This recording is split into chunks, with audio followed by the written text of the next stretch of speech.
ooh, that exercise is the best one because it works me best on the EMG. You know, the glutes are firing better on the EMG, so that's the best exercise for your glutes.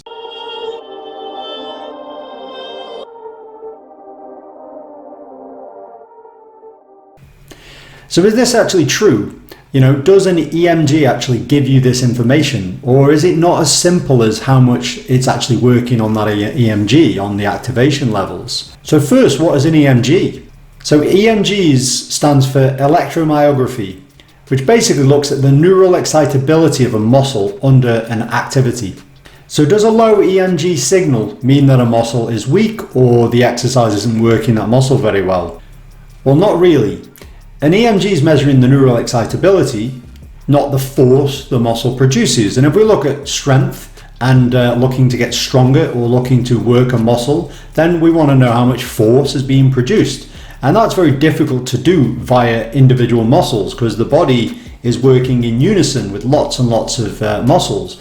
Now the reality is this is where the EMG has been tried to be used, is it's trying to go, well, okay, there's the force being produced. So there is the EMG showing really good usage of that muscle, so therefore that muscle must be working really hard, producing a lot of that force. The trouble you have is, if you have a very weak muscle, then doing very simple activities, which aren't necessarily the best for that muscle, will probably show a high EMG signal because the muscle is having to be heavily neurally stimulated to just get a little bit of force out of it with it being weak.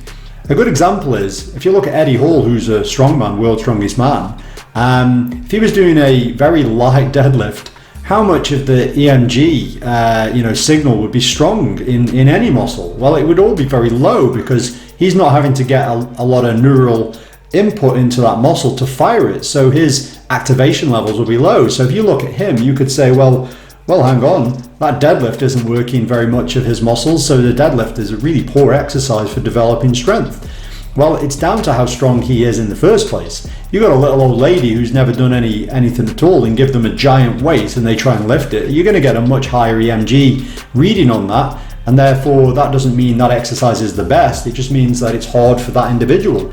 So EMG is information and it's hard data, but we have to obviously be careful on what it's telling us. It's not always as simple as just using the EMG. Obviously, you've got to look at range of movements. You've got to look at the functional range you're working a muscle in. So if you were doing, a deadlift, you might be able to recruit the muscles of the deadlift in another exercise, but that won't constitute the deadlift. It won't be as good as doing deadlifts. Or if you just hold a position in mid-range and don't train the entire range, but you need the entire range of strength, you aren't going to get as strong in the outer and the inner range if you're in mid-range. So the EMG might be going, look at this, but actually is that great? I mean, we look at this with the glutes, so a hip thrust has great EMG signaling. However, the range of motion is quite short and there isn't really any real stretch being applied. So when they did another study we spoke about before, squats versus deadlifts for the glute development, glute max, it was actually better on the squat. But they go, but the EMG isn't as good on the squat, and it's true. But the reality is that the squat creates a greater range of movement on the glutes. It creates greater stretch on the glute. So therefore it works better in terms of building muscle and strength. So it doesn't mean that the hip thrust is not good, and it doesn't mean the EMG data is redundant, but obviously you've got to use the entire big picture. Don't use it in isolation. Try and add it to the whole, everything you're looking at. So anyway, that's it for this video, and I'll see you next time.